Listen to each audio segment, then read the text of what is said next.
الحمد لله وكفى وسلام على عباده الذين اصطفى أما بعد أعوذ بالله من الشيطان الرجيم بسم الله الرحمن الرحيم إن الذين آمنوا وعملوا الصالحات سيجعل لهم الرحمن ودا سبحان ربك رب العزة عما يصفون وسلام على المرسلين والحمد لله رب العالمين اللهم صل على سيدنا محمد وعلى آل سيدنا محمد وبارك وسلم اللهم صل على سيدنا محمد وعلى آل سيدنا محمد وبارك وسلم اللهم صل على سيدنا محمد وعلى آل سيدنا محمد وبارك وسلم۔ اللہ رب العزت نے اس کائنات میں دو چیزوں کو جوڑنے کے لیے کوئی نہ کوئی تیسری چیز بنائی ہے۔ دو اینٹوں کو جوڑنا ہو، سیمنٹ استعمال کیجئے، وہ دو اینٹیں یکجان ہو جائیں گی۔ کاغذ کے دو ٹکڑوں کو جوڑنا ہو، سیمنٹ کام نہیں آئے گا، گلو استعمال کریں وہ ٹکڑے یکجان بن جائیں گے۔ لکڑی کے دو ٹکڑوں کو جوڑنا ہو، اس کے لیے اللہ نے کیل بنایا، آپ کیل کے ذریعے ان دو ٹکڑوں کو آپس میں جوڑیں وہ ایک بن جائیں گے۔ کپڑے کے دو ٹکڑوں کو جوڑنا ہو، نہ کیل کام آئے گا، نہ گلو کام آئے گی، نہ سیمنٹ کام آئے گا، اس کے لیے اللہ رب العزت نے سوئی دھاگا بنایا، اس کے ذریعے دو ٹکڑے یکجان ہو جائیں گے۔ لوہے کے دو ٹکڑوں کو جوڑنے کے لیے سوئی دھاگا بھی کام نہیں آتا، اس کے لیے اللہ رب العزت نے ویلڈنگ کو بنایا۔ ویلڈنگ کے ذریعے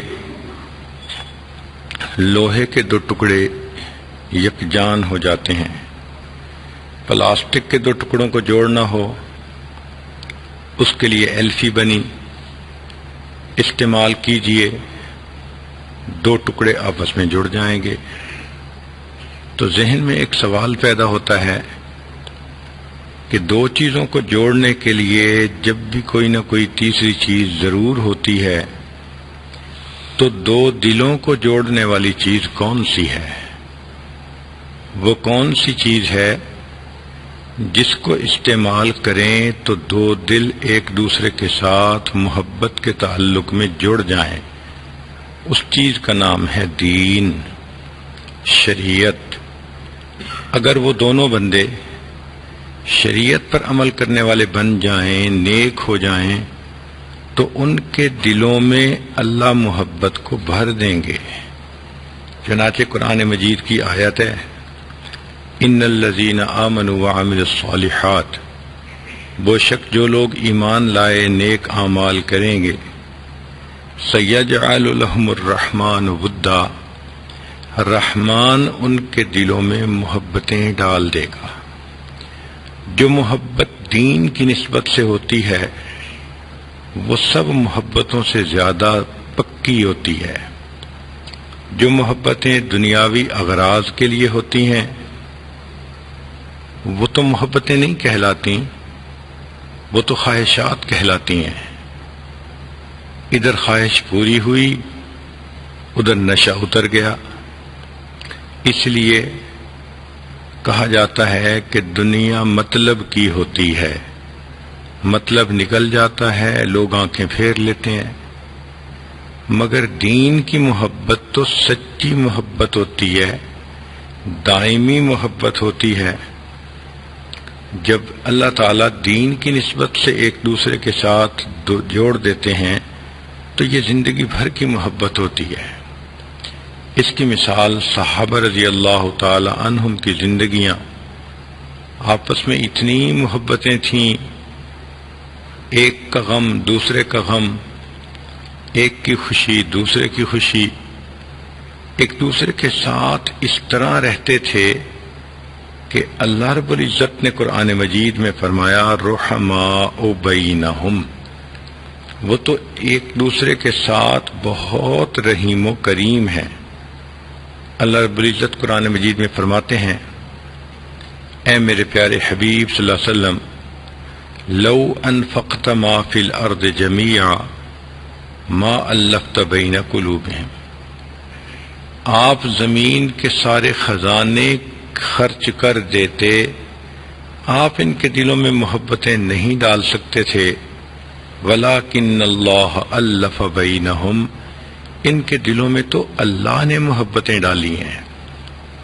اللہ تعالیٰ ان لوگوں سے خوش ہوتے ہیں جو محبت کے نمونے بن کر رہتے ہیں، وہ اللہ سے بھی محبت کرتے ہیں اور اس کی فرما برداری کرتے ہیں، اور اللہ کے بندوں سے اللہ کے لیے محبت کرتے ہیں۔ چنانچہ ابراہیم ادم رحمۃ اللہ علیہ کا واقعہ ہے، ایک رات آنکھ کھلی تو دیکھتے ہیں کہ کوئی فرشتہ ہے اور روشنی ہے کمرے میں، اور وہ بیٹھا ہوا کچھ لکھ رہا ہے۔ انہوں نے پوچھا کیا لکھ رہے ہو؟ اس نے جواب دیا کہ ان لوگوں کے نام لکھ رہا ہوں جو اللہ سے محبت کرتے ہیں۔ تو ابراہیم ادم نے کہا کہ بھئی میرا نام دیکھو لسٹ میں ہے یا نہیں۔ اس نے کہا تم بادشاہ ہو، تم دنیا دار بندے ہو، تمہارا اللہ کے چاہنے والوں میں کہاں سے نام آ گیا؟ چنانچہ پوری فہرست دیکھی تو ان کا نام نہیں تھا۔ تو ابراہیم ادم رحمۃ اللہ علیہ نے اسے کہا کہ اچھا، اگر اللہ کے چاہنے والوں میں میرا نام نہیں تو میرا نام اس فہرست میں لکھ لو جو اللہ کے بندوں سے محبت کرتے ہیں۔ چنانچہ اس نے وہ نام لکھ لیا۔ اللہ کی شان دیکھیں کہ کچھ عرصے کے بعد پھر خواب آیا، دیکھا کہ وہی بندہ کوئی لکھ رہا ہے۔ پوچھا کیا لکھ رہے ہو؟ اس نے کہا کہ ان لوگوں کے نام لکھ رہا ہوں جن سے اللہ رب العزت محبت کرتے ہیں کہ میرا نام ہے۔ تو اس نے دکھایا کہ سب سے اوپر ابراہیم ادم کا نام لکھا ہوا تھا۔ گو کہ جو بندہ اللہ کے بندوں سے دین کی نسبت سے محبت کرتا ہے، پھر اللہ تعالیٰ اس بندے سے محبت فرماتے ہیں۔ تو دین یہ چاہتا ہے کہ ہم نے مل جل کر زندگی گزارنی ہے، ہم اچھے اخلاق سے زندگی گزاریں، ہمارے اندر ایثار ہو، ہمدردی ہو، عفو درگزر ہو، ایک دوسرے کے لیے محبتیں ہوں۔ کئی مرتبہ جب دینداری نہیں ہوتی تو پھر طبیعتوں کے اندر نفرتیں، عداوتیں، دشمنیاں، غصے اور یہ چیزیں آ جاتی ہیں، اور یہ چیزیں اللہ رب العزت کو ناپسند ہیں۔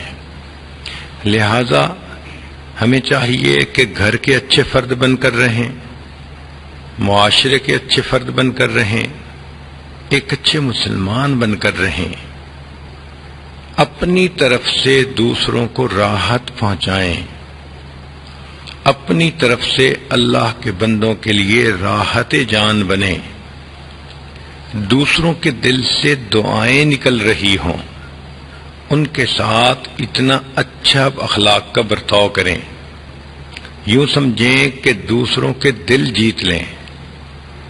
اس لیے کہ کسی مسلمان کے دل کو خوش کرنا اللہ تعالیٰ کو بہت پسند ہے۔ عبداللہ ابن مبارک رحمۃ اللہ علیہ کا واقعہ ہے کہ ایک شخص نے ان سے 700 دینار مانگے، انہوں نے 7000 دینے کا حکم دیا۔ تو پوچھنے والے نے پوچھا کہ 700 مانگے تھے، آپ نے 7000 کا حکم دیا؟ فرمایا اس لیے کہ میں چاہتا تھا کہ اس کو 7,000 ملے اور اس کے دل کو خوشی ملے جس کی وہ توقع نہیں کرتا تھا. اور یہ جو کسی مسلمان کے دل کو اچانک خوشی پہنچانی ہوتی ہے، یہ اللہ تعالیٰ کو اتنی پسند ہے کہ اس عمل پر اللہ تعالیٰ بندے کی زندگی کے پچھلے سب گناہوں کو معاف کر دیتے ہیں. اب ذرا سوچئے کہ کسی کے دل کو خوش کرنا جس بات کی اس کو توقع نہ ہو، اس پر اللہ تعالیٰ کتنے خوش ہوتے ہیں. تو ہم اپنے گھروں میں رہتے ہوئے عورتیں اپنے خاوند کا دل خوش کریں، والد کا دل خوش کریں، بھائی کا دل خوش کریں، بیٹے کا دل خوش کریں، بیٹیوں کا دل خوش کریں، ماحول کے اندر رہتے ہوئے اللہ کے بندوں اور بندیوں کے لیے خوشیوں کا سبب بن کر رہیں. اگر آپ اس طرح بن کر رہیں گی تو اللہ رب العزت آپ سے محبت فرمائیں گے. آپ خود گھر میں دیکھیں کہ آپ کے بچوں میں سے اگر کوئی بچہ سب کے ساتھ سلو صفائی سے رہتا ہو، سب کے ساتھ محبت پیار کرتا ہو، تو وہ بچہ آپ کی آنکھ کا تارا ہوتا ہے کہ جی میرا تو یہ بچہ فرشتہ صفت ہے، میرا اتنا اچھا بچہ ہے، جھگڑا نہیں کرتا، فساد نہیں مچاتا، ادھم نہیں کرتا، دھمال نہیں ڈالتا، یہ تو بہت ہی پیارا بچہ ہے. بالکل اسی طرح جو انسان مرد ہو یا عورت ہو، گھر کے اندر، معاشرے کے اندر ایک اچھا انسان بن کر رہے، اخلاق اچھے ہوں، کردار اچھا ہو، نیت اچھی ہو، تو اللہ تعالیٰ کو بھی اس بندے پہ پیار آتا ہے. یہ میرا کتنا پیارا بندہ ہے، کتنا اچھا بندہ ہے جو دوسرے بندوں کے لیے راحت جان بن گیا ہے. اب دل میں ایک سوال پیدا ہوتا ہے کہ ہم ایسے اچھے کیسے بنے؟ اس کے لیے علماء نے 6 چیزیں بتائی ہیں کہ اگر انسان ان 6 چیزوں سے بچے تو وہ اچھا انسان بن جاتا ہے. اور یہ 6 چیزیں وہ ہیں جو دلوں کے اندر نفرتیں پیدا ہونے کا سبب بنتے ہیں، جو ایک دوسرے کے دل دور ہونے کا سبب بنتی ہیں. تو وہ 6 چیزیں جو انسانوں کے دلوں میں فاصلے ڈال دیتی ہیں، ایک دوسرے سے دور کر دیتی ہیں، آج کی محفل مجلس میں ان 6 چیزوں کا تذکرہ کرنا ہے. اور عجیب بات ہے کہ وہ سارے الفاظ غین کے حرف سے شروع ہوتے ہیں. تو 6 غین آج آپ کو بتائے جائیں گے، آپ نے اسے یاد کرنا ہے اور ان سے اپنے آپ کو بچانا ہے. پھر دیکھنا آپ کے اخلاق کتنے اچھے بنتے ہیں. ان میں سے سب سے پہلی چیز غفلت، غین سے غفلت. یہ غفلت اللہ تعالیٰ کو پسند نہیں، اس لیے فرمایا وَلَا تَكُن مِّنَ الْغَافِلِينَ، آپ غافلین میں سے نہ ہوں. غافل کہتے ہیں بھول جانا یا کسی کو اگنور کر دینا.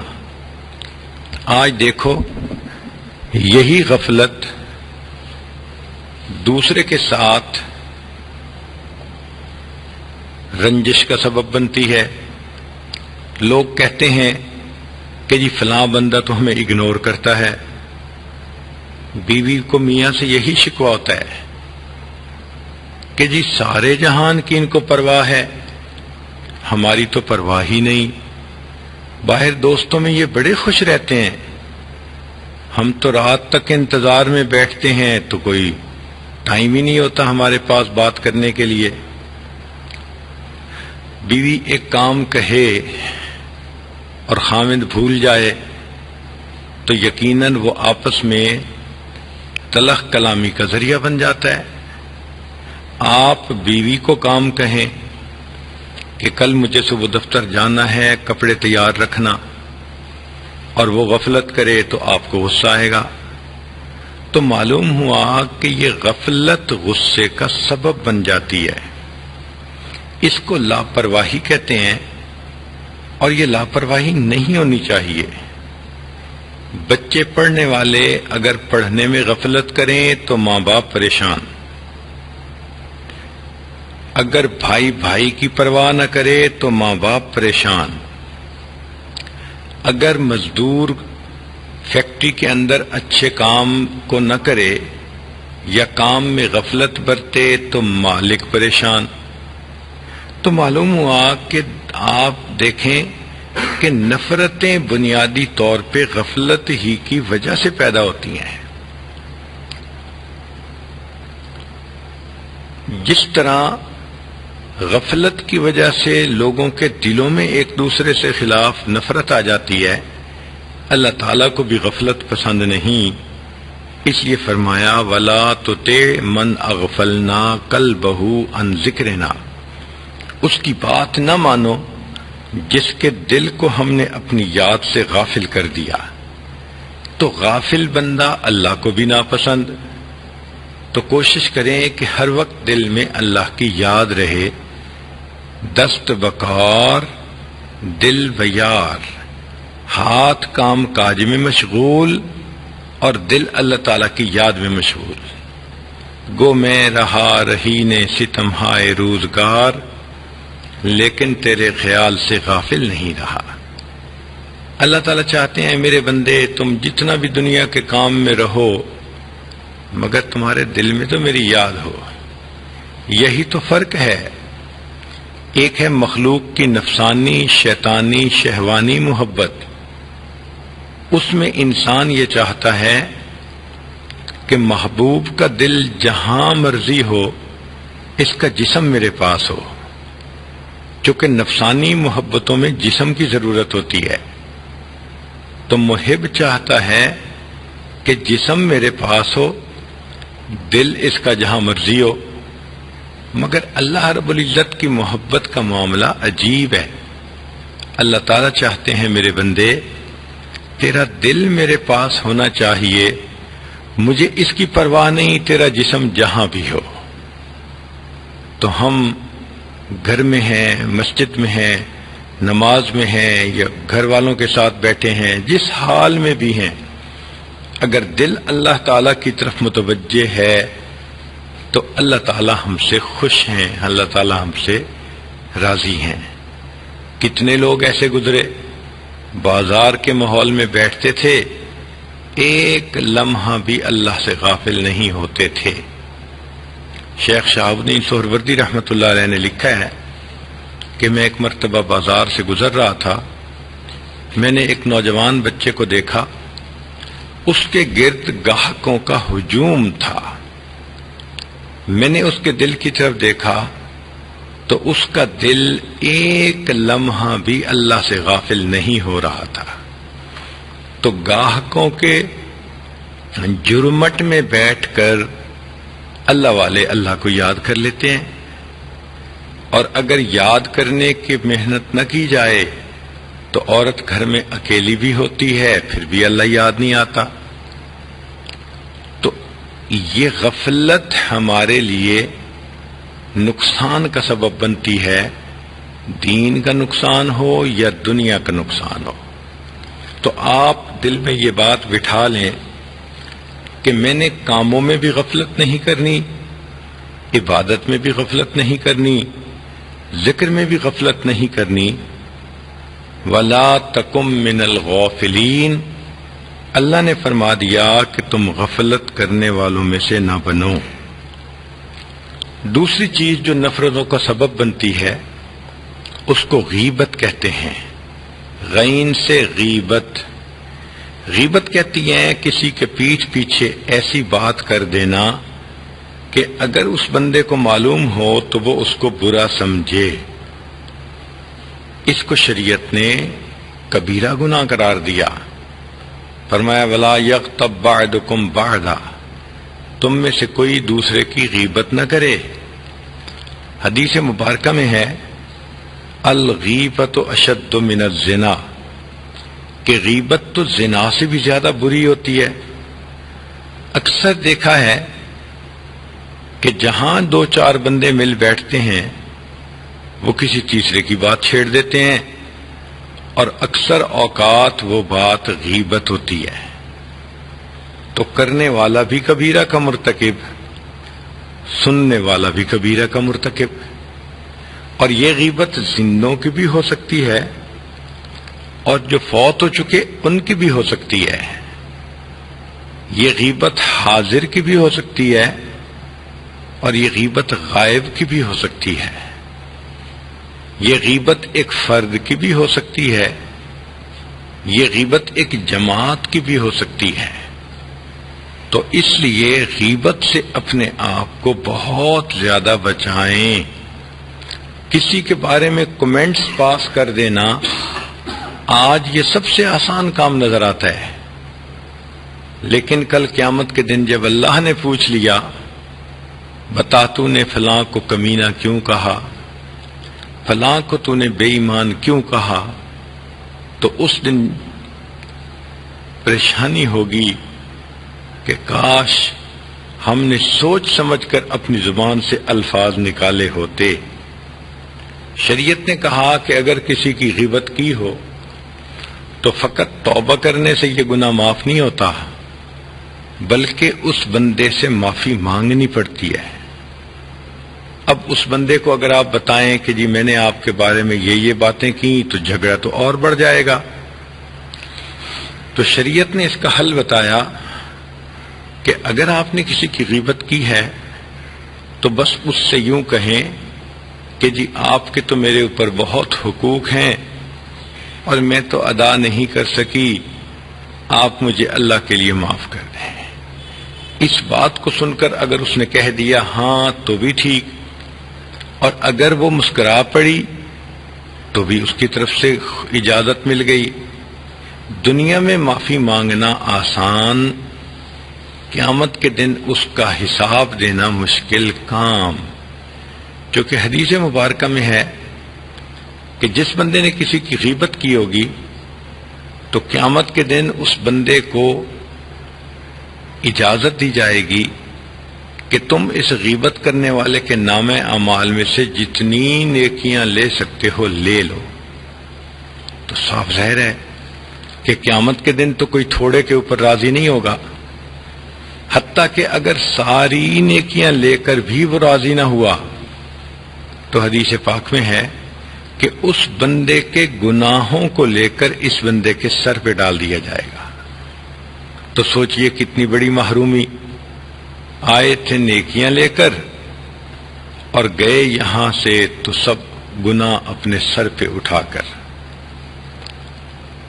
اس کا ایک طریقہ ہے کہ خود تو آپ کسی کی اس کے پیٹھ پیچھے بات کریں ہی نہ، اور دوسری بات اگر کوئی کرنے لگے تو اول تو آپ کہہ دیں کہ جی یہ مناسب نہیں، اور اگر آپ سمجھیں کہ میرے اندر اتنی ہمت نہیں کہ میں لوگوں کو روک سکوں تو پھر اس بندے کی کوئی نہ کوئی اچھائی بیان کر دیں۔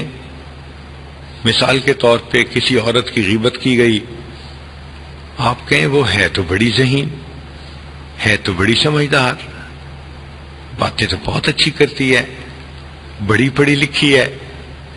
اگر آپ نے اس کی خوبیاں بیان کر دیں تو گویا آپ غیبت کرنے والوں کے ساتھ خود شامل نہیں ہوئی۔ تو یہ غیبت سے بچنے کا ایک آسان طریقہ ہے۔ تیسری چیز غل کہتے ہیں۔ غل کا مطلب ہوتا ہے دل کے اندر کینہ ہونا۔ کینہ کا مطلب یہ کہ کسی کے ساتھ رنجش ہو تو پھر دل کے اندر ایک دشمنی آ جاتی ہے، ویر آ جاتا ہے، اور انسان چاہتا ہے کہ اس بندے کو زندہ زمین میں گاڑ دیا جائے۔ نبی علیہ الصلوۃ والسلام اس کینے کو ناپسند فرماتے تھے۔ چنانچہ حدیث مبارکہ میں ہے، نبی علیہ السلام نے ارشاد فرمایا جب رات کا وقت آتا ہے میں اپنے سینے کو کینے سے خالی کر لیتا ہوں، یہ میری سنت ہے، اور جو شخص میری سنت پر عمل کرے گا وہ قیامت کے دن جنت میں میرے ساتھ ہوگا۔ چنانچہ آپ اپنے دل سے سب رنجشوں کو نکال دیں، علماء نے لکھا ہے کہ شب قدر میں اللہ تعالیٰ بڑے بڑے گناہ گاروں کی مغفرت کر دیتے ہیں، لیکن جس بندے کے دل میں کسی کے بارے میں کینہ ہو، اللہ تعالیٰ شب قدر میں بھی اس کی مغفرت نہیں فرماتے۔ اب اگر شب قدر میں بھی مغفرت نہ ہوئی تو پھر کب ہوگی؟ تو ہم دل سے ایمان والوں کے بارے میں کوئی نفرت ہے، کوئی بات ہے، کوئی بوجھ ہے، سب ختم کر دیں، اور کریں بھی کس کے لیے؟ اللہ کی رضا کے لیے۔ اس لیے کہ یقیناً انسان کو چین سے بیٹھنے نہیں دیتا۔ چنانچہ اس کو سمجھانے کے لیے ایک کہانی کتابوں میں لکھی ہے کہ ایک بندہ تھا، وہ چلا گیا پہاڑ پر اور ایک غار میں رہ کر اس نے عبادت شروع کی۔ 1 سال عبادت کرنے کے بعد اسے الہام ہوا، میرے بندے تیری عبادت ہم نے قبول کی، تو مانگ ہم سے کیا مانگتا ہے؟ اس نے دعا مانگی کہ اللہ مجھے کھانے کو ہنڈیا مل جائے، روٹی مل جائے، میں تیرا دیا کھایا کروں گا اور تیرے گیت گایا کروں گا۔ دعا قبول ہوئی اور اس بندے کو غیبی نظام سے ہر وقت کھانا مل جاتا تھا۔ یہ کچھ عرصہ وہاں رہا، پھر وہاں سے یہ اپنے گھر واپس آ گیا۔ اب ایک کا کھانا 3 بندے بھی کھا بیٹھتے ہیں۔ اس کو جب کھانا ملتا تو گھر کے دوسرے لوگ بھی کھا لیتے۔ جب سب کو روزانہ کھانا ملنے لگا تو صحتیں اچھی ہو گئیں، چہروں پہ سرخی آ گئی۔ ان کا ایک رشتہ دار پڑوسی تھا جو اندر سے بڑا حسد کرتا تھا۔ اس نے جب ان کی یہ حالت دیکھی تو وہ اس بزرگ کے پیچھے پڑ گیا، حضرت مجھے بھی بتائیں وہ کون سا عمل ہے کہ جس کی وجہ سے اللہ نے آپ کو یہ نعمت عطا کرنی شروع کی۔ پہلے تو انہوں نے کوشش کی کہ نہ بتاؤں، مگر ادھر سے اصرار ادھر سے انکار، ادھر سے اصرار ادھر سے انکار، بالآخر مجبور ہو کر انہوں نے بتا دیا کہ بھئی میں تو اس طرح جگیا تھا اور اللہ کے ہاں عبادت قبول ہوئی، اور اس طرح یہ ہنڈیا مجھے روز ملنے لگ گئی۔ یہ سن کر وہ بندہ بھی بستر اٹھایا اور اسی جگہ کے جا پر بیٹھ گیا، اور وہاں اس نے بھی تسبیح پھیرنی شروع کر دی۔ ذکر کرتے کرتے 1 سال اس کو بھی گزر گیا، تو 1 سال کے بعد اس کے دل میں الہام ہوا، میرے بندے تیری عبادت قبول ہوئی، مانگ تو کیا مانگتا ہے؟ اب اس نے جو مانگنے کے لیے ہاتھ اٹھائے تو اپنے لیے ہڈیاں نہیں مانگی، بلکہ یہ دعا کی کہ اللہ وہ جو میرے پڑوسی کو ہڈیاں ملتی ہے وہ بند ہو جائے۔ اس کو کینہ کہتے ہیں کہ انسان کو دوسرے کا اچھا نہیں لگتا، کسی کی بیٹی کا رشتہ اچھا ہو جائے، کسی کے بیٹے کا کام کاروبار چل جائے، تو جس کے دل میں کینہ ہو اسے اچھا نہیں لگتا۔ یہ تو اس سے بھی ہم اللہ کی پناہ مانگیں۔ چنانچہ ایک صحابی رضی اللہ تعالیٰ عنہ آ رہے تھے، نبی علیہ الصلوۃ والسلام نے دور سے دیکھا تو فرمایا کہ جنتی آ رہا ہے۔ ایک صحابی جو محفل میں بیٹھے ہوئے تھے انہوں نے یہ سنا تو ان کے دل میں شوق پیدا ہوا کہ میں آنے والے صحابی کی زندگی قریب سے تو دیکھوں، کون سی نیکی یہ کرتے ہیں کہ جس کی وجہ سے اللہ کے حبیب نے ان کو جنت کی بشارت دی۔ چنانچہ جب مجلس برخاست ہونے لگی تو یہ صحابی اس سے کہنے لگے، بھائی اجازت ہو تو میں 3 دن آپ کے گھر میں مہمان بن کے رہنا چاہتا ہوں۔ انہوں نے کہا جی بسم اللہ۔ چنانچہ یہ صحابی ان کے گھر آ کر مہمان بنے اور دن رات ان کے اعمال کا جائزہ لیتے رہے، لیکن یہ اس نتیجے پر پہنچے کہ اس صحابی کے معمولات وہی ہیں جو باقی حضرات کے ہیں، کوئی انوکھا عمل تو مجھے نظر نہیں آیا۔ تو اس پر انہوں نے پوچھ لیا صاحب خانہ سے کہ جی آپ کے بارے میں نبی علیہ الصلوۃ والسلام نے یہ فرمایا کہ یہ جنتی ہے، تو مجھے شوق ہوا کہ میں پوچھوں تو صحیح، دیکھوں تو صحیح کہ کون سا عمل کرتے ہیں۔ 3 دن رات آپ کے گھر مہمان رہنے کے باوجود مجھے آپ کا کوئی خاص عمل نظر تو نہیں آیا، آپ ہی بتا دیجئے۔ جب انہوں نے پوچھا تو پھر اس شخص نے بتایا کہ دیکھیں میری عادت ہے، رات کو جب میں بستر پہ لیٹنے کے لیے تیار ہوتا ہوں تو اس وقت میرے دل میں جتنا بھی لوگوں کے خلاف دل میں بات ہوتی ہے میں سب مٹا دیتا ہوں، بھلا دیتا ہوں، اور میں سینہ بے کینہ لے کر سوتا ہوں۔ شاید اس عمل کی وجہ سے مجھے نبی علیہ السلام نے جنت کی بشارت عطا فرمائی۔ تو آپ بھی یہ عادت بنا لیں۔ ساس کے بارے میں رنجش ہے، بہو کے بارے میں ہے، بیوی کے بارے میں، خامند کے بارے میں، بہن کے بارے میں، کسی کے بارے میں بھی ہے، نند کے بارے میں ہے، اللہ کے لیے معاف کر دیا کریں۔ جب آپ اللہ کے لیے معاف کریں گی تو دیکھیں گی آپ کو سینے کے اندر ایک ٹھنڈک محسوس ہوگی، ایمان کی حلاوت، ایمان کی مٹھاس نصیب ہوگی۔ ورنہ تو جس کے دل میں دشمنی ہو وہ تو اس کا برا ہی چاہتا ہے جیسے بھی ہو سکے۔ کہتے ہیں کہ ایک آدمی کو دوسرے سے کینہ تھا، تو اس کو ایک بندہ ملا، اس نے کہا کہ جو میں تمہارے ساتھ کروں گا میں ڈبل اس کے ساتھ کروں گا، تم بتاؤ۔ تو یہ ایک شخص کہنے لگا کہ تم میری ایک آنکھ پھوڑ دو۔ اس نے کہا کیوں، تمہیں آنکھ پیاری نہیں ہے؟ کہتے پیاری تو بڑی ہے، لیکن تم میری ایک آنکھ پھوڑو گے تو پھر دوسرے بندے کی تمہیں دونوں آنکھیں پھوڑنی پڑ جائیں گی۔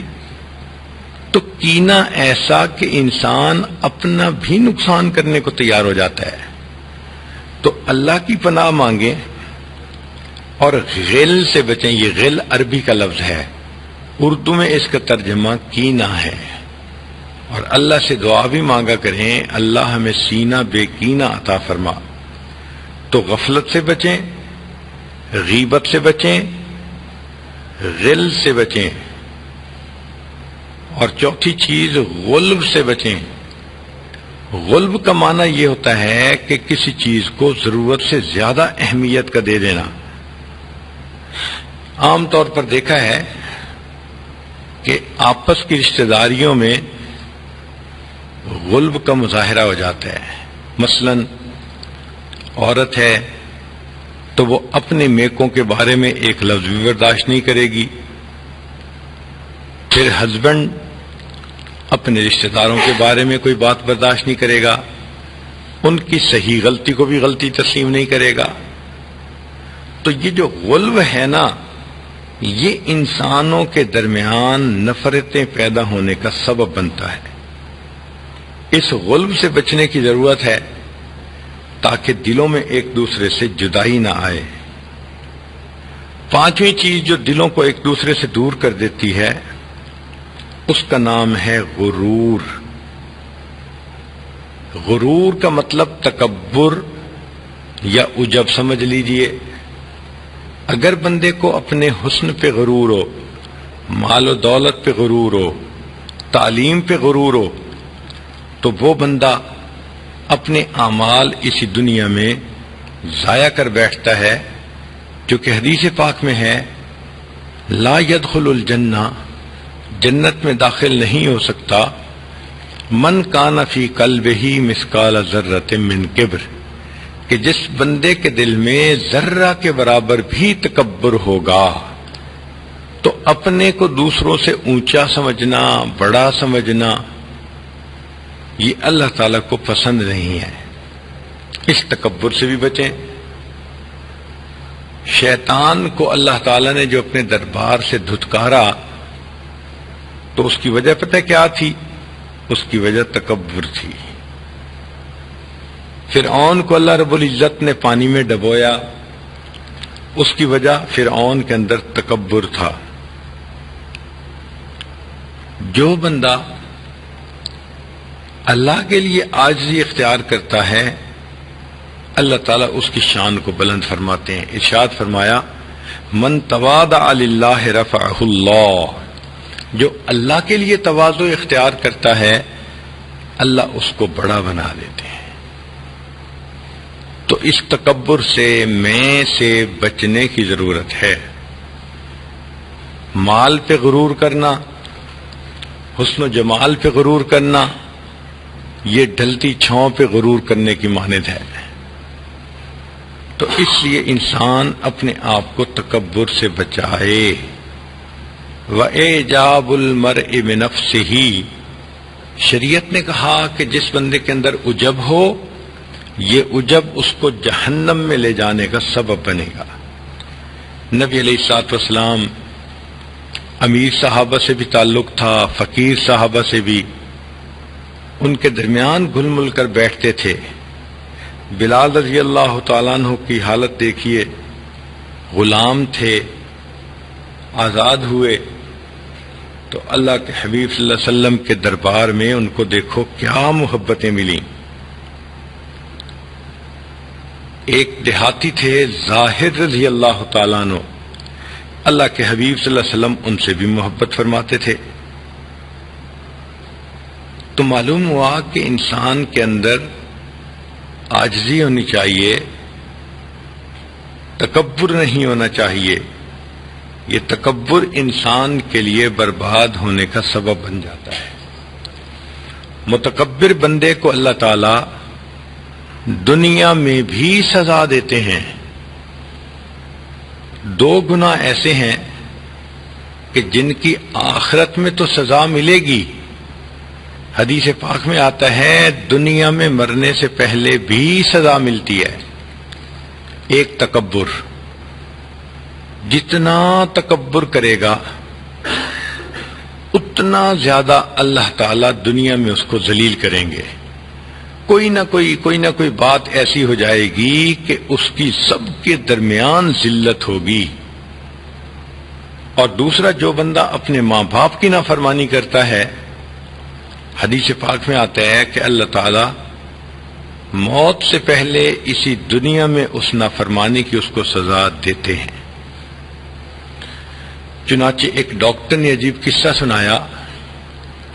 کہتے ہیں ایک دیہاتی لڑکا میرے پاس آیا، بیمار تھا، دیکھنے میں بڑا صحت مند، اور بیماری یہ تھی کہ وہ تھوڑی تھوڑی دیر بعد چیختا تھا اور کہتا تھا کہ جی مجھے لگتا ہے میرا کوئی گلا دبا رہا ہے،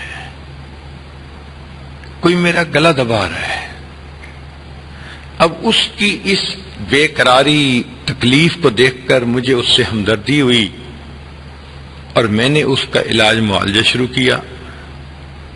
دوسرے دن اس لڑکے کا والد آیا اور مجھے کہنے لگا کہ ڈاکٹر صاحب زیادہ پریشان نہ ہو، اس لڑکے کو اس کے اپنے کیے کی سزا مل رہی ہے. تو میں نے پوچھا کیا؟ کہنے لگا کہ اس لڑکے نے من پسند کی لڑکی سے شادی کی، ماں اس کو سمجھانے کے لیے کوئی لفظ بولتی تھی تو یہ اپنی امی کو کہتا تھا خبردار تو نے زبان کھولی میں تیرا گلا دبا دوں گا. یہ اپنی ماں کو یہ الفاظ کہتا تھا. اللہ نے اسی دنیا میں اس کی پکڑ کی، اس کو ایسی بیماری لگی کہ یہ چیختا ہے کہ کوئی میرا گلا دبا رہا ہے، اور واقعی اس کا گلا گھٹ رہا ہوتا ہے. تو ماں باپ کی نافرمانی کی سزا دنیا میں بھی انسان کو ملتی ہے. اسی طرح تکبر کی سزا آخرت میں تو ملے گی ہی صحیح، اللہ تعالیٰ دنیا میں بھی عطا فرما دیتے ہیں. تو انسان اپنے اندر ہمبلنس پیدا کرے، عاجزی پیدا کرے اور تکبر سے بچے. تو 5 باتیں ہو گئیں. غفلت سے بچیں، غیبت سے بچیں، غل سے بچیں، غلب سے بچیں اور غرور سے بچیں. اور چھٹی چیز ہے غصہ سے بچیں. یہ غصہ انسان کے لیے بہت نقصان دہ ہوتا ہے. اکثر انسان کا نقصان غصے کے سبب ہوتا ہے. غصے کی وجہ سے لوگ انسان سے نفرت کرنے لگ جاتے ہیں. چنانچہ اللہ تعالیٰ فرماتے ہیں کہ اے میرے حبیب صلی اللہ علیہ وسلم، آپ رحیم و کریم ہیں اور آپ کے صحابہ آپ پہ جان قربان کرنے کو تیار ہیں. اگر آپ سخت گیر ہوتے اور تیز مزاج کے ہوتے تو یہ آپ کے گرد سے سارے بھاگ جاتے. وَلَوْ كُنْتَ فَظًّا غَلِيظَ الْقَلْبِ لَانفَضُّوا مِنْ حَوْلِكَ. تو غصہ نہیں زیادہ کرنا چاہیے. اس لیے حدیث پاک میں نبی اسلام نے پوچھا کہ پہلوان کون ہے؟ تو بتایا گیا جی کہ جس میں طاقت زیادہ ہو. تو نبی اسلام نے فرمایا نہیں، بلکہ جو بندہ اپنے غصے پہ قابو پا لے وہ پہلوان ہوتا ہے. آپ ذرا غور کرنا، غصہ عام طور پر کمزوری کی علامت ہوتا ہے. لہذا صحت مند بننے کی بجائے بیمار کو غصہ جلدی آتا ہے. مرد کی نسبت عورت کو غصہ جلدی آ جاتا ہے. تو غصہ کمزوری کی علامت ہے. بوڑھوں کو جوانوں کی نسبت غصہ زیادہ آتا ہے. ہم نے تو بعض بوڑھوں کو دیکھا کہ ہوا کو گالیاں نکال رہے ہوتے ہیں. تو معلوم ہوا کہ غصہ کمزوری کی علامت ہے. اس لیے غصے میں انسان بڑا نقصان کر بیٹھتا ہے. ایک نوجوان آیا، کہنے لگا حضرت غلطی ہوئی، غصے میں نے بیوی کو طلاق دے دی. میں نے کہا بھائی مجھے ایک مثال بتاؤ کہ خوش ہو کر کسی نے اپنی بیوی کو طلاق دی ہو. طلاق دیتے تو غصے میں ہی ہیں. تو تم غصے میں آئے ہی کیوں؟ اس لیے بہترین انسان وہ ہے کہ جس کو غصہ کم آئے، اور آئے بھی تو جلدی رخصت ہو جائے. آج غصے کی وجہ سے چھوٹی چھوٹی باتوں کا پتنگڑ بن جاتا ہے. گھروں کے اندر پریشانیاں، میاں بیوی کے مسئلے، یہ سارے کے سارے غصے کی وجہ سے. غصے میں خامن مہینہ مہینہ بیوی سے نہیں بولتا، کہیں بیوی ایک ایک مہینہ خامن سے سیدھے منہ بات ہی نہیں کرتی. تو غصہ دونوں طرف سے برا ہے، چاہے خامن کی طرف سے ہو چاہے بیوی کی طرف سے ہو. کوشش یہ کرنی چاہیے کہ اگر دوسرے کی غلطی بھی ہو تو اس کو معاف کر دیں. حدیث مبارکہ میں ہے کہ جو شخص دنیا میں دوسروں کی غلطی کو جلدی معاف کرے گا، اللہ تعالیٰ قیامت کے دن اس کی غلطیوں کو جلدی معاف فرما دیں گے. تو دیکھو کتنا بڑا اجر ملا اس کے اوپر کہ انسان اپنے غصے پہ قابو پا لے. اور غصہ انسان نکال بھی لے تو وقتی طور پہ تو انسان کو اچھا لگتا ہے، لیکن پھر ساری عمر وہ انسان کو پچھتاوا رہتا ہے. چنانچہ ایک صاحب آفیسر تھے، وہ اپنا واقعہ لکھتے ہیں.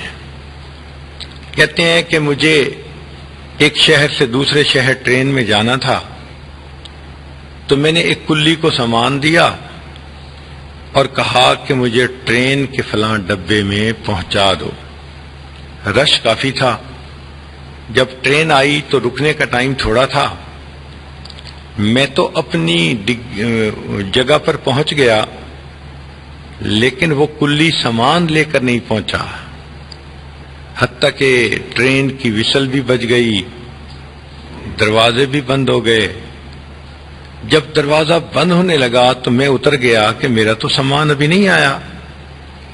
اب میرے سامنے ٹرین جا رہی ہے، میری ٹکٹ بھی ضائع ہو گئی، میری ٹرین بھی چھوٹ گئی. مجھے غصہ تو بڑا آیا، مگر میں نے سوچا کہ دیکھو پلیٹ فارم پہ اتنا رش ہے کہ ایک بندے کو پیدل چلنے کا راستہ نہیں مل رہا، اور کلی نے تو سر پہ میرا بیگ اٹھایا ہوا تھا، تو لوگوں نے راستہ نہیں دیا ہوگا. تھوڑی دیر کے بعد جب رش ذرا کم ہوا تو وہ کلی مجھے نظر آیا، پسینے چھوٹے ہوئے تھے، پریشان تھا. مجھے دیکھتے ہی کہنے لگا کہ صاحب میری غلطی نہیں، رش اتنا تھا کہ مجھے کسی نے آگے بڑھنے ہی نہیں دیا. میں چیختا رہا کہ مجھے راستہ دو، راستہ دو، کسی نے راستہ نہیں دیا. میں نے اسے کہا کوئی بات نہیں، میں کل اسی وقت اس ٹرین پہ پھر چلا جاؤں گا. اس کا دل پرسکون ہو گیا. مجھے کہنے لگا کہ اچھا صاحب میں آپ کا سامان آپ کی گاڑی تک پہنچا دیتا ہوں.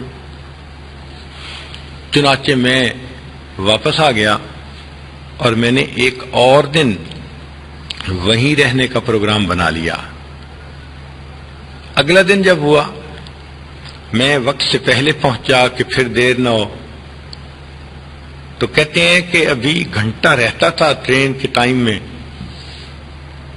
جب میں وہاں گیا تو میں نے دیکھا کہ وہی کل والا کلی میرے انتظار میں کھڑا ہوا تھا. مجھے دیکھا، اس نے سامان میرے ہاتھوں سے لے لیا اور اٹھا کر سامان اس نے پلیٹ فارم تک پہنچایا. اور پھر میں نے اسے پیسے دینے چاہے تو اس نے پیسے بھی نہیں لیے. نہیں صاحب میری وجہ سے آپ کی ٹرین میں کل ڈیلے ہو گئی تو مجھے پیسے نہیں چاہیے، بس آپ کا دل میری طرف سے خوش ہو جائے. وہ افسر کہتے ہیں کہ اس کے بعد جب ٹرین یعنی چلنے کا وقت آیا تو میں نے اس کی طرف دیکھا تو اس کی آنکھوں میں آنسو تھے. میں نے اپنی زندگی میں اتنی محبت سے کسی رشتہ دار کو بھی الوداع کرتے نہیں دیکھا جس محبت سے مجھے اس کلی نے الوداع کیا. کیا کہ وہ کلی سمجھتا تھا کہ اگر یہ کل غصہ کرتے تو جائز تھا. میں نے غصے کو برداشت کیا، وہ غصے کی تکلیف تو ختم ہو گئی. آج بھی جب اس کلی کا چہرہ سامنے آتا ہے اس کی آنکھوں کے آنسو دیکھ کر مجھے راحت ہوتی ہے کہ اس نے مجھے کتنی محبت سے رخصت کیا. گھروں کے اندر میاں بیوی کو چاہیے کہ غصے سے کام نہ لیا کریں. کئی دفعہ ماں بچوں پہ بے جا غصہ کرتی ہے، کئی دفعہ خاوند بیوی پہ بے جا غصہ کرتا ہے، کئی جگہ ساس صاحبہ غصہ کرتی ہیں. ہمارے اکابر نے کہا کہ جس کا غصہ کنٹرول نہ ہوتا ہو وہ اس بات کو سوچے کہ قیامت کے دن ایک پروردگار ہوگا جو جس پر چاہے گا خوشی کا اظہار کرے گا اور جس پر چاہے گا غصے کا اظہار کرے گا. اگر میں نے دنیا میں لوگوں پر غصہ کیا تو میں نے اس کو حساب دینا ہوگا، تو پروردگار میرے ساتھ ویسا ہی معاملہ فرمائے. چنانچہ حدیث پاک میں فرمایا کہ جو بندہ کسی بندے پر غصہ کر سکتا ہو مگر وہ اللہ کے لیے معاف کر دے، اللہ تعالیٰ قیامت کے دن اس بندے کو معاف کر دیں گے. حضرت تھانوی رحمۃ اللہ نے واقعہ لکھا ہے کہ غلطی پر ایک شخص نے اپنی بیوی کو معاف کیا تھا. جب فوت ہوا تو اللہ کے حضور پیشی ہوئی، فرمایا تو نے اپنی بیوی کو میری بندی سمجھ کے معاف کیا تھا، آج میں بھی تمہیں اپنا بندہ سمجھ کے معاف کرتا ہوں. تو اس غصے کو قابو کرنے کی ضرورت ہے. کئی دفعہ یہ بھی دیکھا کہ کوئی بندہ غلطی کر بیٹھا، اب وہ معافی مانگ رہا ہے تو لوگ معافی نہیں کرتے. سنیے حدیث مبارکہ اور دل کے کانوں سے سنیے. نبی اسلام نے فرمایا اگر کسی مسلمان سے غلطی ہو جائے اور وہ معافی مانگنے کے لیے آئے اور یہ بندہ کہے کہ میں تجھے معاف نہیں کرتا، نبی اسلام نے فرمایا کہ یہ کہنے والا جو دوسرے مسلمان کو کہہ رہا ہے میں تمہیں معاف نہیں کرتا، اس کو چاہیے کہ قیامت کے دن حوض کوثر پر مجھے اپنی شکل مت دکھائے. یہ میرے امتی کو معاف نہیں کرتا، میں قیامت کے دن اس کی شکل بھی دیکھنا پسند نہیں کرتا. تو اگر کوئی معافی مانگے تو جلدی معاف کر دیا کریں، یہ سوچتے ہوئے کہ میں جلدی معاف کروں گی، اس کے بدلے اللہ مجھے جلدی معاف کر دیں گے. اللہ اکبر کبیرہ. اللہ تعالی ہمیں ایسے اچھے اخلاق عطا فرمائے. ہمارے بزرگوں کے درمیان اگر کبھی ایک دوسرے کے ساتھ رنجش بھی ہوتی تھی تو وہ دنیا کے لیے نہیں ہوتی تھی، وہ دین کے لیے ہوتی تھی، وہ اللہ کے لیے ہوتی تھی. جیسے مولانا یعقوب نانوتوی رحمۃ اللہ علیہ، ایک بچہ سبق بالکل نہیں یاد کرتا تھا، اسے 2 جوتیاں لگائیں، وہ کہنے لگا اللہ کے لیے معاف کر دیں. تو حضرت نے فرمایا تمہیں اللہ ہی کے لیے تو مار رہا ہوں. یعنی ان کا غصہ کرنا بھی اللہ کے لیے ہوتا تھا، اپنے لیے نہیں ہوتا تھا. تو غصہ انسان قابو کرے تو یہ انسان اللہ کی نظر میں پہلوان ہے. آج ہم غصے کو معاف کر دیں گے، کل قیامت کے دن ہمیں معاف فرما دیا جائے گا. ایک واقعہ سن لیجئے کہ ہمارے بزرگوں کے اختلاف کی نوعیت کیسے ہوتی تھی. ایک بزرگ تھے خواجہ نظام الدین اولیاء رحمۃ اللہ علیہ. ان کے پاس سالکین ہوتے تھے جو ذکر اذکار کرنے والے اور حال احوال والے ہوتے تھے. تو ان کے ہاں ایک نعت کی محفل ہوتی تھی جس کو محفل سماع کہا جاتا تھا. جب شعر پڑھے جاتے تھے تو بعض لوگ گرتے تھے، اچھلتے تھے، اللہ اللہ اللہ کہتے تھے. عجیب کیفیت ہوتی تھی. اس زمانے میں ایک حکومت کے محاسب تھے جن کا نام تھا قاضی ضیاء الدین سنامی رحمت اللہ علیہ. ان کے ذمہ تھا کہ اگر وہ کہیں کوئی ایسی خلاف شرع کام دیکھیں تو اس کو بند کروا دیں. چنانچہ ان کی محفل لگی ہوتی تھی، قاضی ضیاء الدین آتے تھے اور محفل برخاست کروا دیتے تھے. خواجہ نظام الدین اولیاء رحمۃ اللہ علیہ تو خاموش رہتے تھے، لیکن مریدوں کو غصہ زیادہ آتا تھا. یہ کون ہے جو ہمارے شیخ کی محفل کو ختم کروا دیتا ہے؟ تو مرید لوگ بولتے رہتے تھے. اللہ کی شان دیکھیں کہ قاضی ضیاء الدین رحمۃ اللہ علیہ بیمار ہو گئے. جب پتہ چلا کہ آخری وقت ہے تو خواجہ نظام الدین اولیاء رحمۃ اللہ علیہ نے فرمایا کہ مسلمان کے مسلمان پہ 5 حق ہوتے ہیں، ان میں ایک عیادت کرنا، تو میں ان کی عیادت کے لیے جاؤں گا.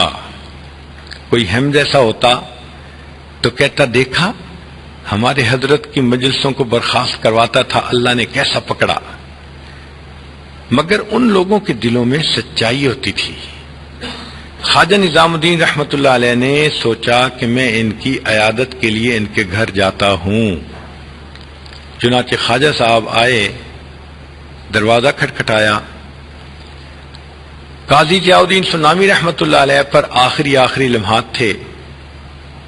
جب دروازہ کھٹکھٹایا گیا تو ان کا شاگرد بھاگا ہوا آیا. اس نے دیکھا کہ وہاں پر نظام الدین اولیاء کھڑے ہیں تو اس نے واپس جا کے بتایا کہ حضرت وہ تو نظام الدین صاحب آئے ہیں. تو حضرت نے فرمایا کہ دیکھو یہ میرا آخری وقت ہے، مجھے ان سے کچھ باتوں میں علمی اختلاف ہے، میں نہیں چاہتا وہ آئیں اور میری طبیعت پہ بوجھ پڑے، میں یکسوئی کے ساتھ اللہ کے حوالے ہونا چاہتا ہوں. چنانچہ شاگرد آیا اور اس نے آ کے معذرت کر دی کہ جی حضرت فرماتے ہیں کہ آپ کچھ عمل ایسے کرتے ہیں جو میرے نزدیک بدعت ہیں، لہذا میں اس موقع پہ آپ سے نہیں ملنا چاہتا. تو اس پر خواجہ نظام الدین اولیاء رحمۃ اللہ علیہ نے پیغام بھیجا کہ جا کر قاضی صاحب سے کہو کہ میں ان بدعتوں سے توبہ کرنے کی نیت سے آیا ہوں، جب شاگرد نے آ کر یہ بتایا تو قاضی ضیاء الدین رحمۃ اللہ علیہ لیٹے ہوئے تھے، اٹھ کے بیٹھ گئے اور اپنے سر سے عمامہ اتارا، شاگرد کو کہا کہ میرے بستر سے لے کے دروازے تک میری پگڑی کو پھیلا دو اور خواجہ صاحب سے کہو جوتوں کے ساتھ اس کے اوپر چل کے میرے پاس آئیں، کہ مجھے ان سے اختلاف تھا تو شریعت کے مسئلے میں تھا۔ سبحان اللہ، یہ کیسی قدسی روحیں ہوتی تھیں کہ جن کا آپس کے اندر اگر اختلاف ہوتا تھا وہ بھی شریعت کے لیے، اگر محبت ہوتی تھی وہ بھی شریعت کے لیے۔ تو انسان کو ایسا ہی بننا چاہیے کہ لیٹے بیٹھے چلتے پھرتے ہر وقت دل میں اللہ کا دھیان ہو۔ اللہ تعالی ہمیں ان 6 بیماریوں سے بچنے کی توفیق عطا فرمائے، معاشرے کا اچھا فرد بن کر رہنے کی توفیق دے۔ وآخر دعوانا ان الحمد للہ رب العالمین۔ جی، بتایا گیا ہے کہ بہت ساری عورتیں اس وقت بیعت کی نیت سے آئی ہوئی ہیں، تو وہ دل میں نیت کر لیں کہ ہم اپنی زندگی کے پچھلے تمام گناہوں سے سچی پکی توبہ کر رہی ہیں، آئندہ نیکوکاری کی زندگی گزارنے کا دل میں ارادہ کر رہی ہیں۔ جیسی نیت ہوتی ہے ویسی مراد مل جاتی ہے۔ نیت کیجئے کہ اللہ ہمیں آئندہ سچی اور سچی زندگی گزارنے کی توفیق عطا فرمائے۔ الحمد للہ وکفا وسلام علی عبادہ الذین اصطفیٰ، اما بعد۔ یہ کلمات سچے دل کے ساتھ پیچھے پیچھے پڑھیے۔ بسم اللہ الرحمن الرحیم، لا الہ الا اللہ محمد الرسول اللہ، آمنت باللہ وملائکتہ وکتبہ ورسلہ والیوم الآخر والقدر خیرہ وشرہ من اللہ تعالی والبعث بعد الموت، آمنت باللہ کما ہوا باسمائہ وصفاتہ وقبلت جمیع احکامہ اقرار باللسان وتصدیق بالقلب، اشہد ان لا الہ الا اللہ واشہد ان محمدا عبدہ ورسولہ، استغفر اللہ ربی من کل ذنب واتوب الیہ برحمتک یا ارحم الراحمین۔ ان کلمات کو پڑھنے سے اب آپ تو بتائے ہو چکی ہیں، چند معمولات ہیں، ان کو اگر آپ باقاعدگی سے کریں گی تو اللہ تعالیٰ دل کو منور کریں گے۔ ان میں ایک ہے 100 مرتبہ درود شریف صبح شام پڑھنا، 100 مرتبہ استغفار پڑھنا، روزانہ قرآن مجید کی تلاوت کرنا، اور 15-20 منٹ صبح اور شام مراقبہ یعنی ذکر قلبی کرنا۔ ذکر قلبی کا طریقہ یہ ہے کہ آپ ساری دنیا کے خیالات سے ہٹ کٹ کے اللہ سے لو لگا کر بیٹھ جائیں اور یہ سوچیں کہ اللہ رب العزت کی رحمت آ رہی ہے، دل میں سما رہی ہے، دل کی ظلمت اور سیاہی دور ہو رہی ہے، اور میرا دل اللہ اللہ اللہ، یہ میرا دل کہہ رہا ہے۔ ابھی دعا سے پہلے تھوڑی دیر کے لیے مراقبہ کر لیجئے، آنکھوں کو بند کر لیجئے، سر کو جھکا لیجئے، دنیا اور جو کچھ دنیا میں ہے اس سے ہٹ کٹ کے اللہ رب العزت کی یاد میں ڈوب جائیے۔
ہوا و حرص والا دل بدل دے، میرا غفلت میں ڈوبا دل بدل دے، ہوا و حرص والا دل بدل دے، میرا غفلت میں ڈوبا دل بدل دے، بدل دے دل کی دنیا دل بدل دے، خدایا فضل فرما دل بدل دے، گنہگاری میں کب تک عمر کاٹوں، گنہگاری میں کب تک عمر کاٹوں، بدل دے میرا رستہ دل بدل دے، سنوں میں نام تیرا دھڑکنوں میں، مزہ آ جائے مولا دل بدل دے، ہٹا لوں آنکھ اپنی ماں سوا سے، جیوں میں تیری خاطر دل بدل دے، جو ہو دیدار تیرا روز محشر، تو دیکھے مسکرا کر دل بدل دے، یہ کیسا دل ہے سینے میں الہی، جو زندہ بھی ہے مردہ دل بدل دے، پڑا ہوں تیرے در پر دل شکستہ، رہوں کیوں دل شکستہ دل بدل دے،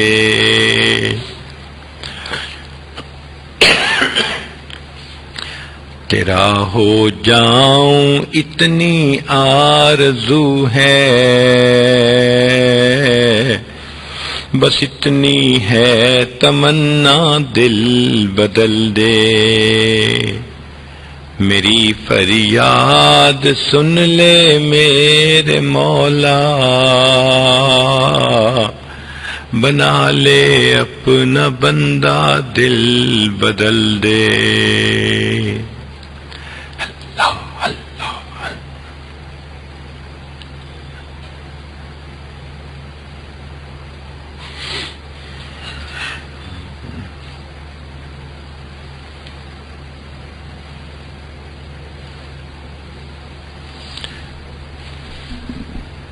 لا الہ الا اللہ محمد الرسول اللہ۔ دعا کر لیجئے۔ آمین۔ الحمد للہ رب العالمین، والعاقبۃ للمتقین، والصلاۃ والسلام علی رسولہ محمد وآلہ واصحابہ اجمعین۔ اللهم ربنا آتنا في الدنيا حسنة وفي الآخرة حسنة وقنا عذاب النار۔ ربنا ظلمنا أنفسنا وإن لم تغفر لنا وترحمنا لنكونن من الخاسرين۔ ربنا لا تزغ قلوبنا بعد إذ هديتنا وهب لنا من لدنك رحمة إنك أنت الوهاب۔ ربنا لا تؤاخذنا إن نسينا أو أخطأنا، ربنا ولا تحمل علينا إصرا كما حملته على الذين من قبلنا، ربنا ولا تحملنا ما لا طاقة لنا به، واعف عنا واغفر لنا وارحمنا أنت مولانا فانصرنا على القوم الكافرين۔ اے کریم پروردگار، ہم ظاہر میں بندے ہیں، حقیقت میں بہت ہی گندے ہیں۔ اللہ ہمارے باطن کی گندگیوں کو دور فرما، ہمارے ظاہر کی اصلاح فرما، اللہ ہمارے گناہوں کو معاف فرما، ہماری خطاؤں کو معاف فرما، ہمارے عیبوں کی پردہ پوشی فرما، ہمیں ذلت و رسوائی سے محفوظ فرما، در در کے دھکے کھانے سے محفوظ فرما، ہماری پریشانیوں کو ختم فرما، اللہ ہماری نیک تمناؤں کو پورا فرما، ہمارے علم و عمل میں، صحت رزق میں، گھر بار میں، اہل و عیال میں برکت نازل فرما، قدم قدم پہ اپنی برکت شامل حال فرما، اللہ ہمیں نفس اور شیطان کے مکر و فریب سے محفوظ فرما، اے اللہ شیطان ظالم نے ہمیں گمراہ کرنے کی قسمیں کھائی ہیں، اللہ اس کو ہم سے دفع دور فرما، جس طرح تو نے آسمان کو زمین پہ گرنے سے روکا ہوا ہے، شیطان کو ہمارے اوپر مسلط ہونے سے روک دیجئے، اے کریم آقا گناہوں سے پاک صاف زندگی نصیب فرما، معصیت سے خالی زندگی نصیب فرما، اللہ ہم تو ایسا نہ بن سکے کہ تجھے پسند آ جائیں، تو ہمیں اپنی پسند کے مطابق بنا دیجئے، اے کریم پروردگار ہم کب تک تجھ سے دور بھٹکتے پھریں گے، ہمیں اپنا قرب نصیب فرما، اپنی محبت نصیب فرما، کلمہ پڑھتے پڑھتے ہماری زندگی گزر گئی لیکن ایمان کی حلاوت نہیں پا سکے، ہم ایمان کی حلاوت نصیب فرما، سجدوں کا سرور عطا فرما، مناجات کی لذت نصیب فرما، رات کے آخری پہر اٹھنے کی توفیق عطا فرما، اللہ ہم کب تک یہ بے ذوق سجدے کرتے رہیں گے، اللہ کھڑے نماز میں ہوتے ہیں دل و دماغ حاضر نہیں ہوتا، اللہ نمازوں کی حضوری عطا فرما، نمازوں کی حضوری عطا فرما، کریم پروردگار ہمارے واکابر جو سال ہر سال اس حال میں گزارتے تھے کہ گناہ لکھنے والے فرشتے کو کچھ لکھنے کا موقع نہیں ملتا تھا، اللہ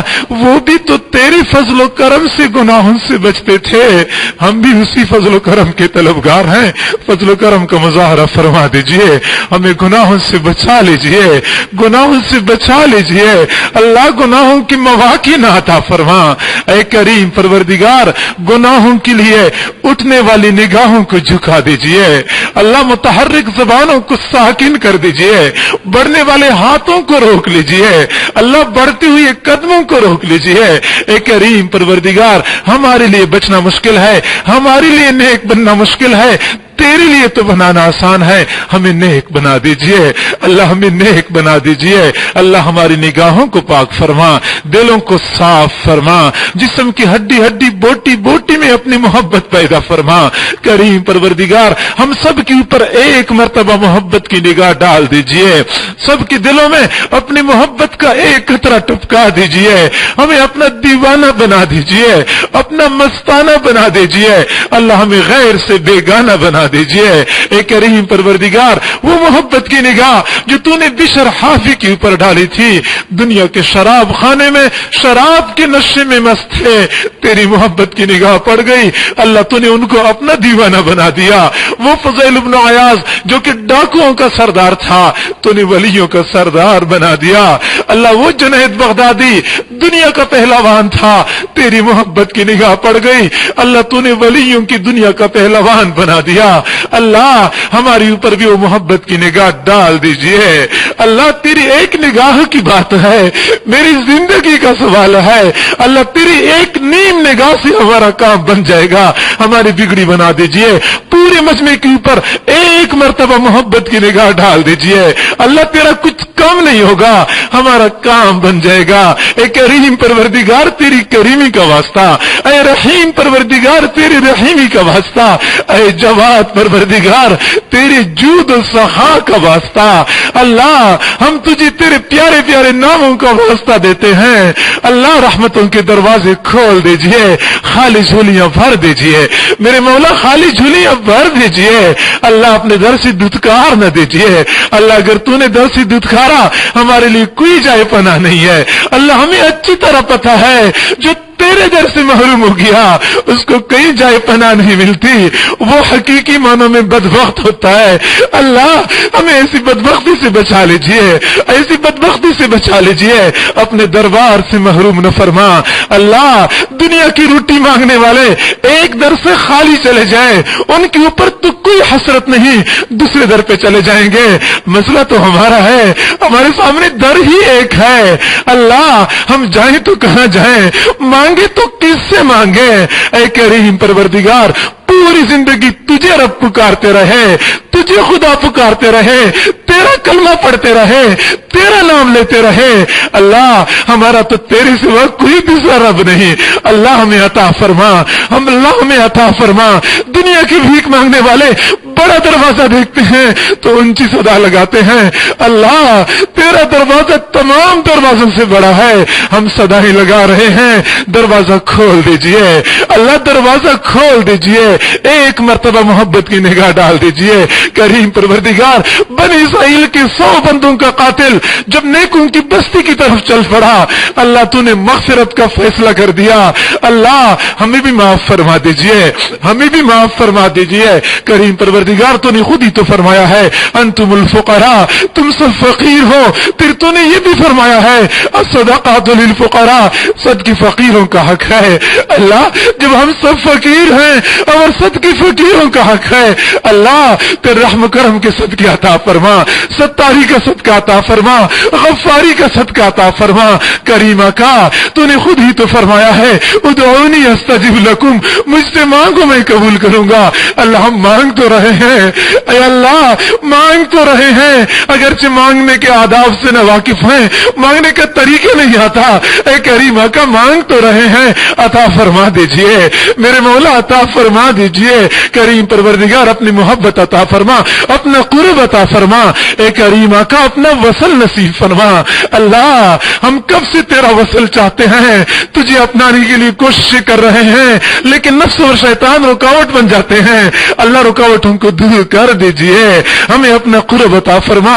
اے اللہ ہم تجھے اپنانے کے لیے، تیرے قریب ہونے کے لیے ایک قدم آگے بڑھاتے ہیں، شیطان ہمیں 2 قدم پیچھے دھکیلتا ہے۔ اللہ ہم کمزور ہیں، یہ ہمارے اوپر غالب آ جاتا ہے، گناہ کروا کے ہمیں پیچھے کر دیتا ہے۔ اللہ کمزوروں کا ساتھ دے دیجئے، کمزوروں کا ساتھ دے دیجئے۔ اللہ ہر کمزور قوی کو پکارتا ہے، ہم تجھے پکار رہے ہیں، اللہ ہمارا ساتھ دے دیجئے، نفس و شیطان کے مقابلے میں ہماری مدد فرما، ہماری مدد فرما۔ اے کریم پروردگار دنیا میں دیکھا ہے بچہ چلتے چلتے تھک جاتا ہے تو آخر ابو سے کہتے ہیں ابو میں مزید تھک چکا ہوں، مجھ سے نہیں چلا جاتا، مجھے اٹھا لیجئے۔ اے اللہ ہم اس دنیا میں روحانیت کی دنیا میں سفر کرتے کرتے تھک چکے ہیں، اللہ نفس اور شیطان ہمیں نہیں آگے بڑھنے دیتے، اللہ مزید ہمیں اپنا لیجئے، اللہ ہمیں سہارا عطا فرما، ہمیں سہارا عطا فرما، ہمیں اپنا قرب نصیب فرما، گناہوں سے پاک صاف زندگی نصیب فرما۔ کریم پروردگار ہمیں امتحانات سے محفوظ فرما، آزمائشوں سے محفوظ فرما۔ اے اللہ ہمیں اپنے محبوب کی سچی محبت نصیب فرما، محبوب کی سنتوں کی محبت نصیب فرما۔ ہم اس زمانے میں پیدا ہوئے کہ تیرے محبوب کی زیارت نہ کر سکے، ہم دعا کرتے ہیں ان کے ہاتھوں حوض کوثر کا جام ضرور نصیب فرما۔ اے اللہ کتنے لوگ ایسے ہوں گے حوض کوثر پہ جائیں گے، فرشتے سامنے کھڑے ہوں گے، ان کو ہنکھائیں گے، قریب نہیں جانے دیا جائے گا۔ اللہ ایسی بدبختی سے بچا لیجئے، ایسی محرومی سے بچا لیجئے، دنیا میں محبوب کی زیارت نہیں کی، ادھر بھی زیارت نہ کر سکے، اللہ یہ تو دوہری محرومی ہو جائے گی، اللہ دوہری محرومی سے بچا لیجئے۔ محبوب کے قدموں میں جگہ نصیب فرما، محبوب کے جھنڈے تلے جمع ہونے کی توفیق عطا فرما۔ اللہ کتنے خوش قسمت ایسے ہوں گے قیامت کے دن محبوب کے پاس جائیں گے، وہ محبوب کو دیکھ کے مسکرائیں گے، محبوب ان کو دیکھ کے مسکرائیں گے، اللہ محبوب فرمائیں گے یہ میری امتی ہیں۔ اللہ ایسی سعادت ہمیں عطا فرما دیجئے۔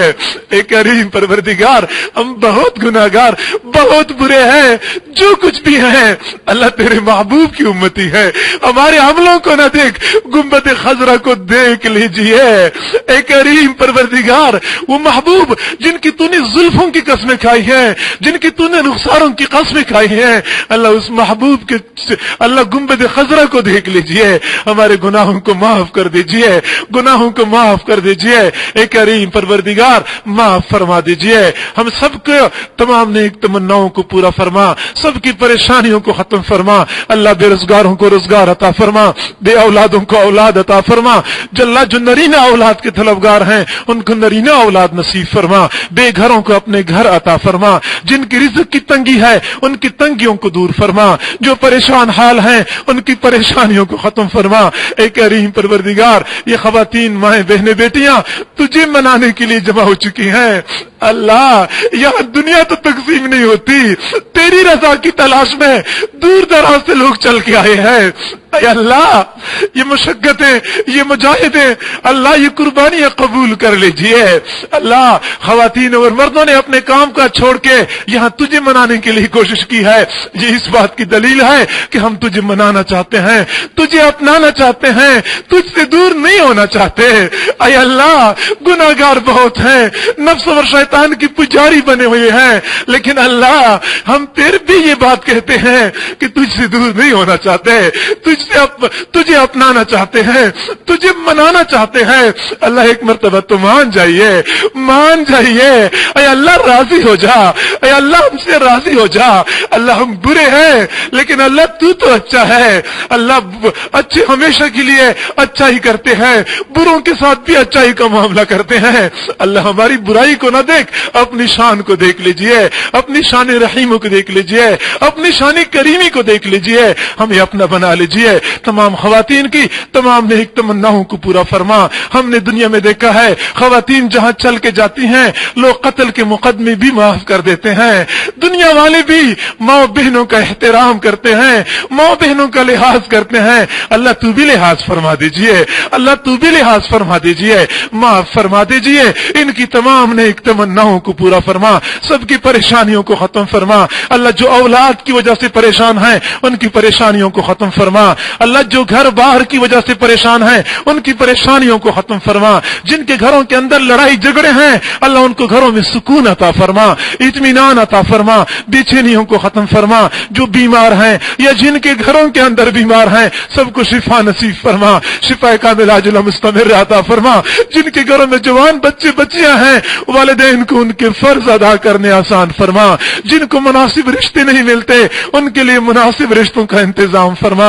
اے اللہ گھر میں جوان لڑکی ہوتی ہے رشتے نہیں آتے، والدین کے دلوں پہ کیا گزرتی ہے، اے بے قصوں کے دستگیر، اے ٹوٹے دلوں کو تسلی دینے والے، اے خالی جھولیاں بھر دینے والے پروردگار، تمام مرد تمام خواتین کی تمام نیک تمناؤں کو پورا فرما، سب کی پریشانیوں کو ختم فرما۔ اللہ ہمیں اپنے گھروں میں، اپنے معاشرے میں، اپنے ماحول میں ایک اچھا مسلمان بننے کی توفیق عطا فرما، ہمیں دوسروں کے لیے رحمتوں کا باعث بنا، دوسروں کے لیے زحمتوں کا باعث نہ بنا۔ ہماری ان دعاؤں کو اپنی رحمت سے قبول و منظور فرما۔ جن احباب نے محبت اور خلوص کے ساتھ پروگرام کا انعقاد کیا ہے، انتظام و انصرام میں کوشش کی ہے، تمام حضرات کو اجر عظیم عطا فرما، خوشیوں بھری زندگی نصیب فرما، دنیا اور آخرت کی بھلائیاں عطا فرما۔ ہماری ان دعاؤں کو اپنی رحمت سے قبول و منظور فرما۔ وصلی اللہ تعالی علی خیر خلقہ محمد وآلہ واصحابہ اجمعین برحمتک یا ارحم الراحمین۔